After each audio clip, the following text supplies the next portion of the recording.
Assalamualaikum warahmatullahi wabarakatuh. Nama saya Randi Prayogi. Di sini saya akan mengerjakan tugas 1 basis data. Oke, langsung saja. Studi kasus. Sebuah rumah sakit memiliki banyak dokter. Setiap dokter mempunyai banyak pasien yang harus ditangani. Pasien harus ditangani dahulu, mendaftar pada bagian administrasi dengan menyerahkan data dirinya. Data pasien yang telah terdaftar akan diserahkan kepada dokter untuk diperiksa. Pasien dapat diperiksa oleh beberapa dokter sesuai situasi dan kondisi pasien. Setelah pasien selesai diperiksa, dokter akan membuat resep obat dan diserahkan kepada pasien. Dari kasus tersebut, buatlah entity relationship diagram ELT dengan tahapan langkah yang sesuai panduan. Oke, ini nomor 1, entitas. Ini entitasnya ada dokter, pasien, administrator. Oke, atributnya ini dokter, ini atributnya ID dokter, nama dokter, tanggal lahir, alamat dokter, nomor HP, spesialis dan waktu kerja. Pasien ini atributnya ID pasien, nama pasien, alamat pasien, jenis kelamin, nomor HP.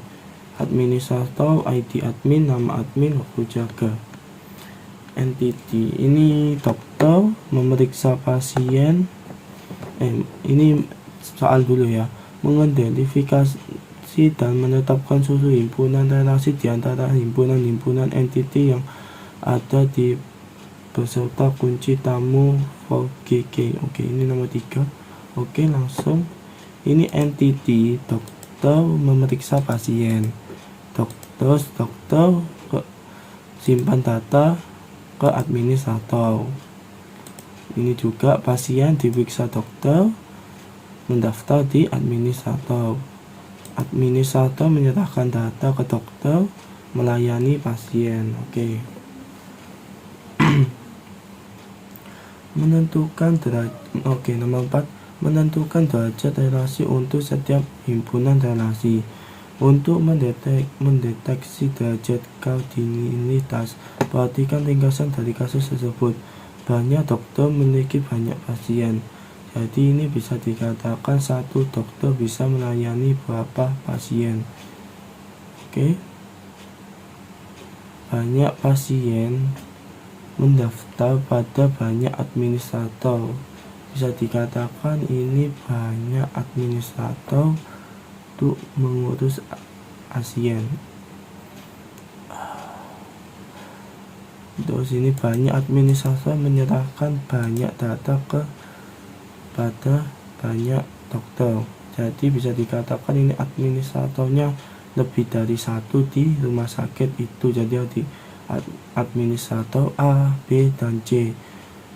Dan dokter pun gitu, ada dokter A, B, dan C. Banyak dokter dapat memeriksa banyak pasien. Ini bisa dikatakan satu dokter atau pasien yang satu pasien bisa diperiksa beberapa dokter. Sehingga dari ringkasan kasus tersebut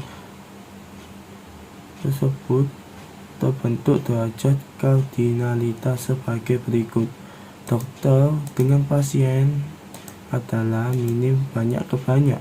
Dokter dengan administrator adalah minim banyak ke banyak. Terus administrator ke pasien adalah MN banyak ke banyak. Oke, ini kita langsung aja buat. Kita bikin oke, kayak gini. Kita bikin entity-nya kayak terus atribut terus relationship yang kita butuhkan. Kita bikin aja yang seperti ini. Oke, saya buat dulu ya flowchartnya.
Oke, di sini sudah selesai. Saya bisa jelaskan.